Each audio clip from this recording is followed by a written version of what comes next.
Hey friends, welcome to There and to Back again. I'm Logan.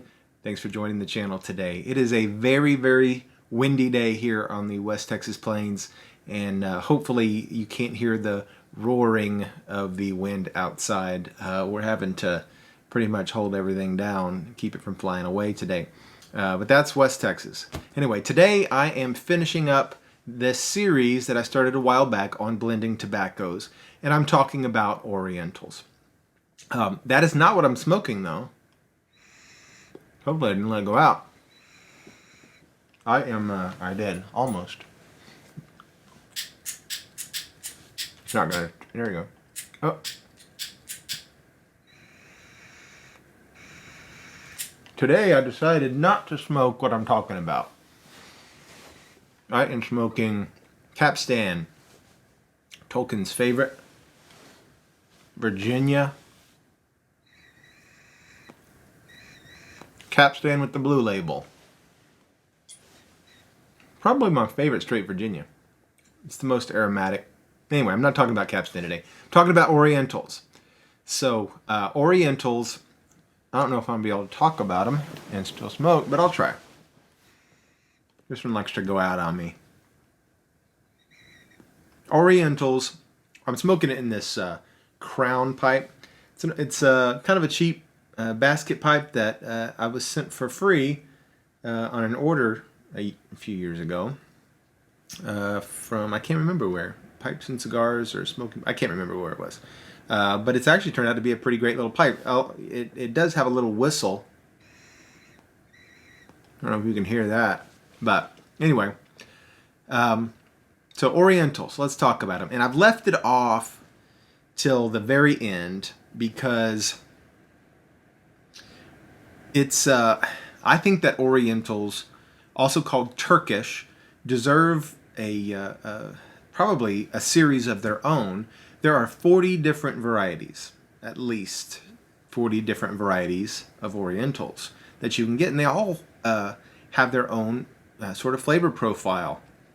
After last week's discussion about Latakia, I had a comment from Stonehenge Minstrel, and he gave a whole lot of background on Orientals because Latakia is an Oriental based leaf. It is a process that they do the leaf, and it is primarily an Oriental called Basma, but they do use others in the blend to create the most incense-like aroma.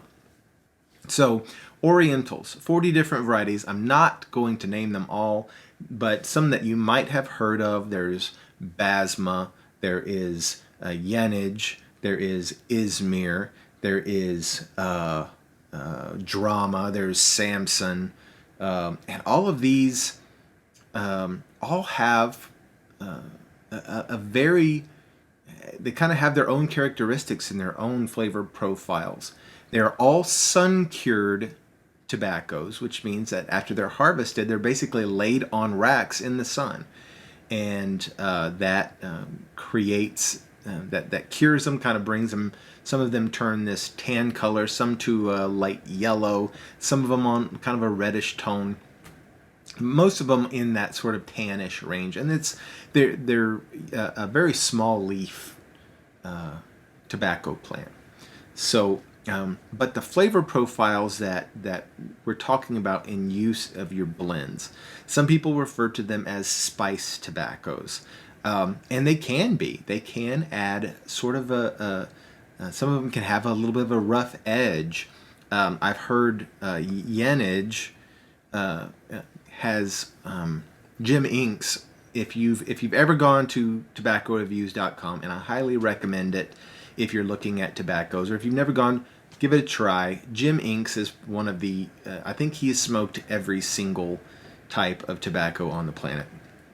And his reviews are great. In fact, before I even try a tobacco that I've never tried, I go and see if Jim Inks has written a review. And usually 9 times out of 10 he has, because he's got a very specific style of writing reviews, and he kind of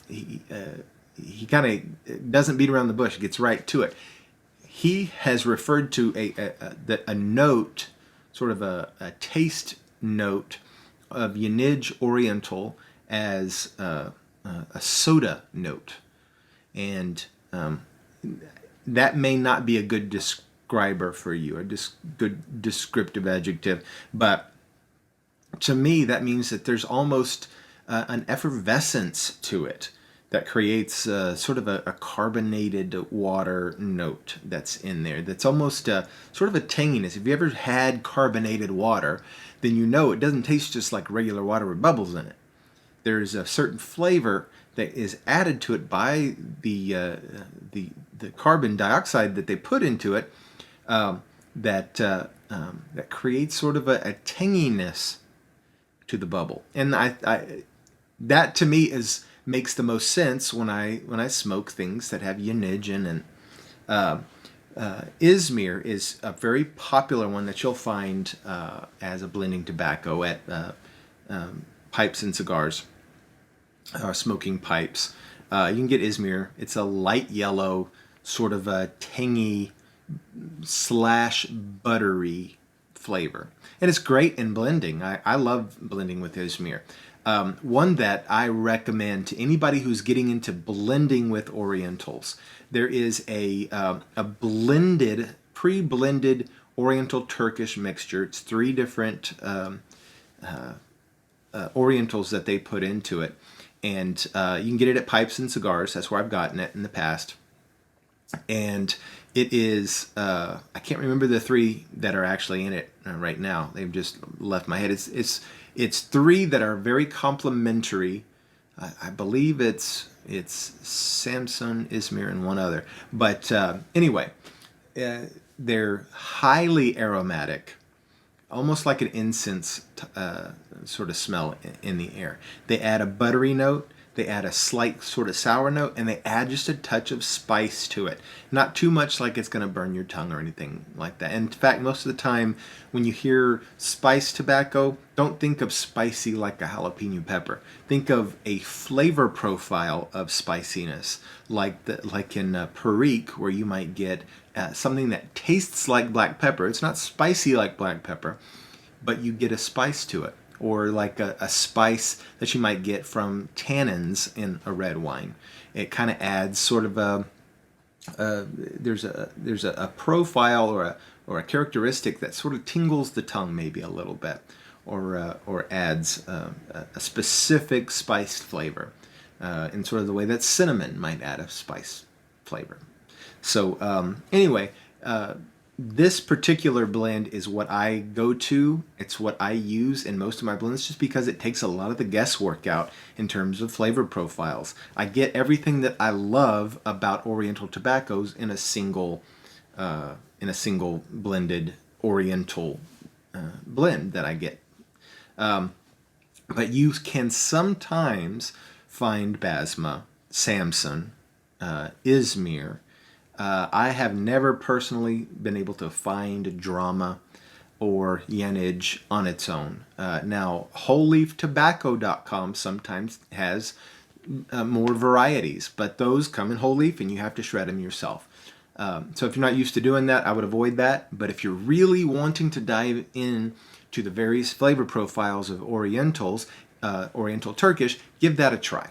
I love whole leaf tobacco. I've grown it myself. I love the process of harvesting, of shredding, and doing that, and kind of being in control of the process. So, but anyway, if you're not into the whole processing part, but you want to jump right into blending, pick up some of these. They're pretty easy to find. There are so many. Turkish is one of the most produced tobaccos in the entire world. In fact, if you go overseas into that what used to be the Ottoman Empire area, where you're going into sort of, I guess it would be considered like the Middle East sort of countries right now, what you might call that.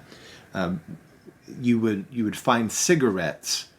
They use Turkish, Oriental Turkish tobaccos, and they're highly aromatic, very flavorful, wonderful. I have friends that on occasion will go to Iran, and they'll pick up some packs of these cigarettes because they're just so flavorful and wonderful. Not really like American cigarettes that are a lot of chemicals and filler.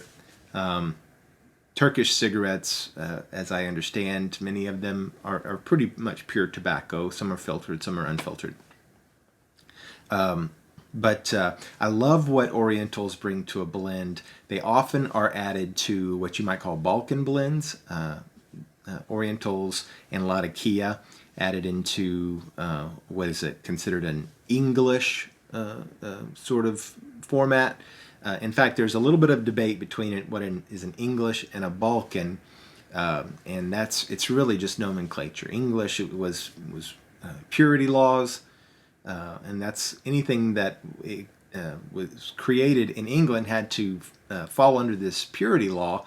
That meant they couldn't have any artificial toppings on them. So they began adding Latakia and Oriental to make naturally aromatic tobaccos, because other aromatics had chemicals and not pure things, ingredients in them.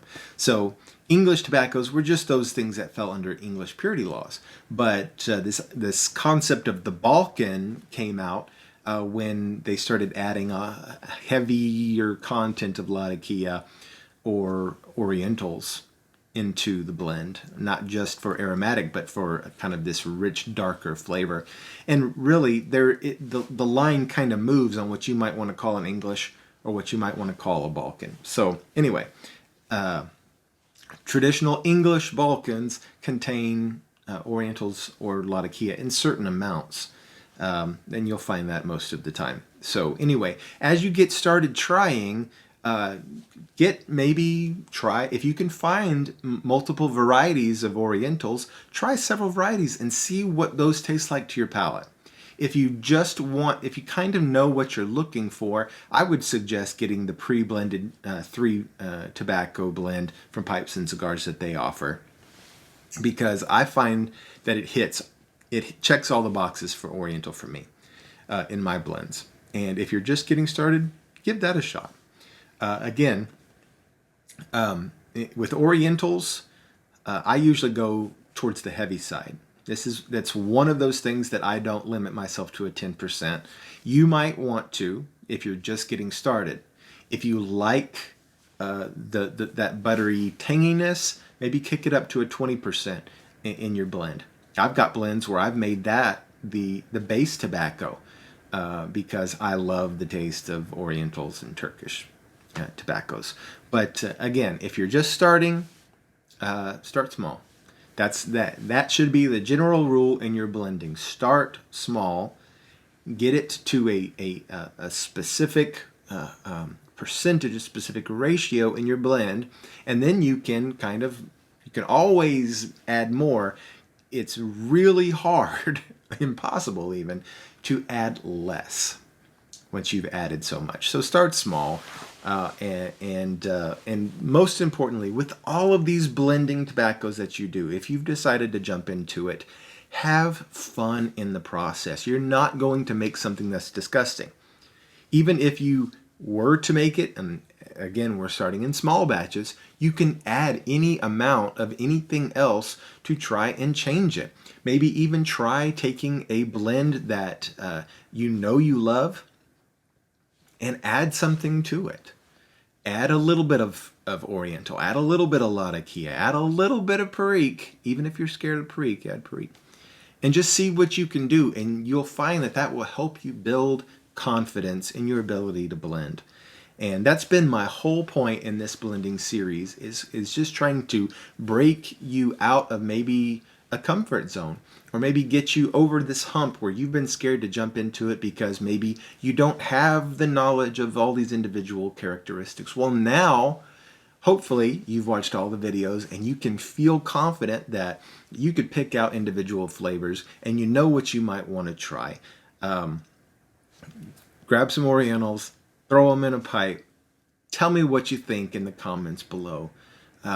I love to hear what you think about it, what you hate about it, your progress along the way of blending, if you've decided to jump into it. And as always, I hope that you guys have a really great week, that you have a very blessed day, And remember to love one another. And we'll see you again next time. Take care. Bye-bye.